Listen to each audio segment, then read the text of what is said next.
परमादरणीय राष्ट्रीय अध्यक्ष जी, समाजवादी पार्टी के प्रमुख सचिव आदरणीय प्रोफेसर राम गोपाल जी, मंच पर बैठे सभी नेतागण, अन्य प्रांतों से आए हुए समाजवादी पार्टी के प्रतिनिधिगण, हमारे सामने प्रतिनिधि भाइयों, ये जो प्रस्ताव रखा गया है उस पर बाद में चर्चा करूंगा।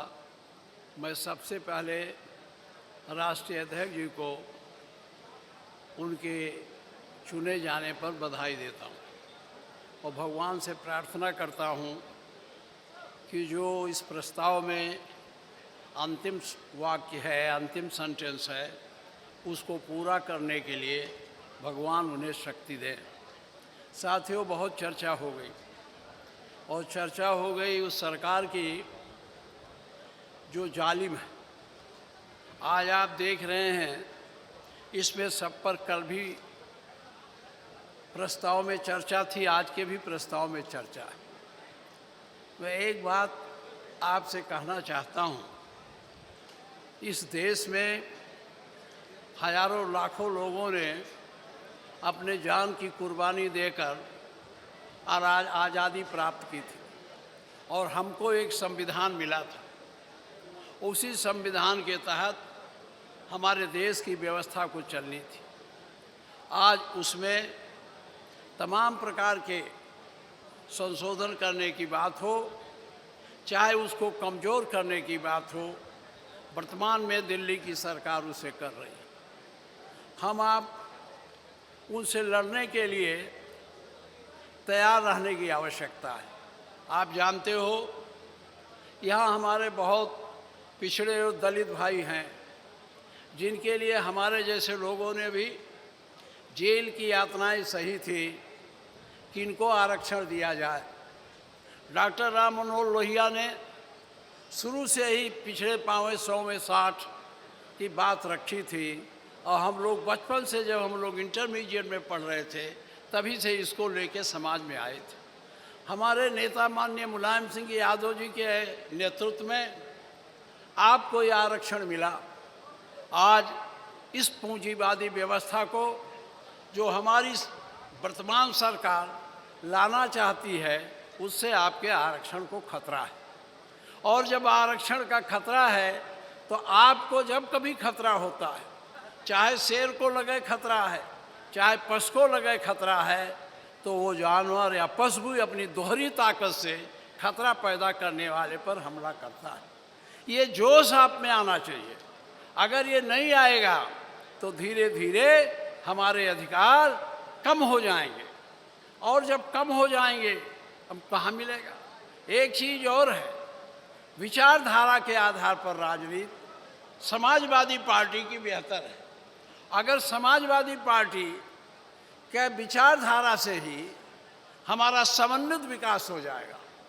और ये जो वर्तमान सरकार है, चाहे दिल्ली की हो चाहे प्रदेश की हो, ये केवल और केवल पूंजीवादी व्यवस्था को आगे बढ़ा रही है। तो पूंजीवादी व्यवस्था में हमारे गरीबों का, हमारे दलितों का, हमारे पिछड़ों का, हमारे कमज़ोर वर्गों का कोई भला होने वाला नहीं है। ये सरकार हमको और आपको फंसा कर रख दी है। हमें एक बड़ी ताकत से लड़ना है। भाजपा के पास तमाम संगठन हैं और उनके साथ साथ उनकी विचारधारा में धर्म का पुट भी है। तो जब वो धर्म को आगे करके अपनी विचारधारा चलाते हैं तो उनकी स्वीकारता जल्दी से बन जाती है और हम लोगों को उसको काट करने के लिए आगे आना चाहिए। अगर हम आगे आकर के उनका विरोध नहीं करते हैं और उनको हम इस तरह से पीछे ढकेलने की कोशिश नहीं करेंगे तो ये व्यवस्था जल्दी जाने वाली नहीं है। और आप जानते हो, संविधान के माध्यम से ही वो अधिनायक बनने की कोशिश करते हैं। अधिनायकवादी व्यवस्था में आज़ादी लोगों की अपने आप खत्म हो जाती है। इसलिए साथियों, मैं ज़्यादा नहीं बोलूँगा। मैं एक चीज़ आपसे कहना चाहता हूँ, यहाँ से आप एक संकल्प लेके जाओ और वो संकल्प होगा इस सरकार को अपनी विचारधारा से लोगों में प्रचार करके हटाने का। आप नौजवान हो, नौजवानों, आप ही क्रांति के वाहक बनते हो। आप जब तैयार हो जाओगे, बड़ी बड़ी क्रांतियां जो देश दुनिया में हुई हैं उसको नौजवानों ने चलाया है। हमारे पार्टी में नौजवानों की कमी नहीं है। क्या कारण है कि हम इतने कमज़ोर हो गए? हमें नौजवानों, आपको आगे आना होगा, संकल्प लेके बढ़ना होगा। अगर ये संकल्प लेकर नहीं बढ़ोगे तो हमारी आज़ादी जाएगी, आपकी सुविधाएं जाएंगी। बस इन्हीं शब्दों के साथ मैं एक आह्वान आपसे करता हूँ, यहाँ से लौट को जाओ तो यह किताब जरूर ले जाना। ख़त्म कर दिया, यह किताब जरूर ले जाना। मैं इस प्रस्ताव जो भी बनाया हो, मैं उनको धन्यवाद देना चाह रहा हूँ, क्योंकि इसमें बहुत विस्तृत वर्णन है। जो चीज़ें हमें पुस्तकालय में खोजनी पड़ती वो इस पुस्तक में लिखा है। हमारे विधायक लोगों को भी इसे पढ़ना चाहिए, इसमें बहुत अच्छी अच्छी बातें हैं।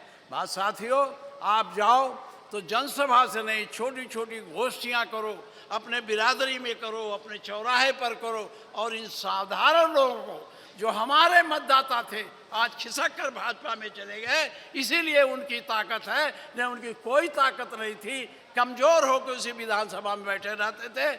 मैं फिर एक बार इस प्रस्ताव का समर्थन करता हूँ। धन्यवाद। जय।